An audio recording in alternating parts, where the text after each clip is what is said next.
let's see the next question here.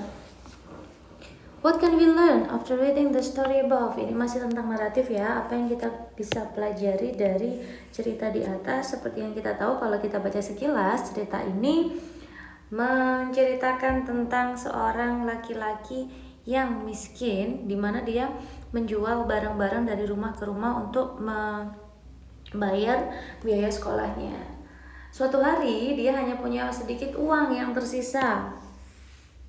Tapi dia ngerasa sangat lapar. Dia akhirnya memutuskan untuk meminta makanan ke orang yang akan didatangi di rumah berikutnya gitu. Dia sangat nervous ketika seorang perempuan cantik membukakan pintu dan dia akhirnya hanya mau minta segelas air gitu. Kemudian si perempuan itu malah ngasih dia segelas susu besar gitu. Dia habis minumnya, dia tanya, berapa yang harus aku bayar? How are you? You don't owe anything. Kamu nggak perlu membayar apapun, katanya.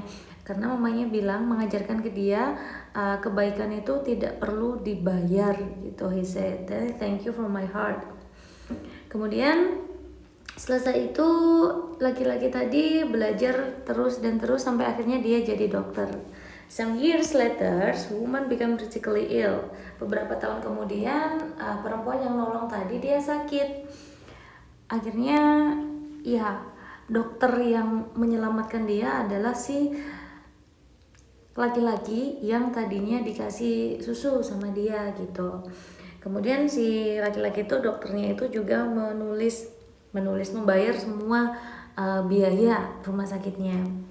Dan di billnya dia menuliskan sudah dibayar dengan segelas susu air gitu. Dan the woman opened the bill, kemudian dia menangis dan berbahagia. Akhirnya and her happy heart prayed, thank you God that your love has spread abroad through humans hearts and hands gitu. Jadi dari sini bisa kita simpulkan bahwa kebaikan itu nggak akan pernah sia-sia, nggak akan pernah dilupakan gitu ya. Sekarang kita sesuaikan dengan multiple choice yang ada. Of course yang A ya, ini udah bener. Poverty, kemiskinan, no. Help is needed, no. Health is important, no. So the best answer for this question is A. Kindness won't be forgotten.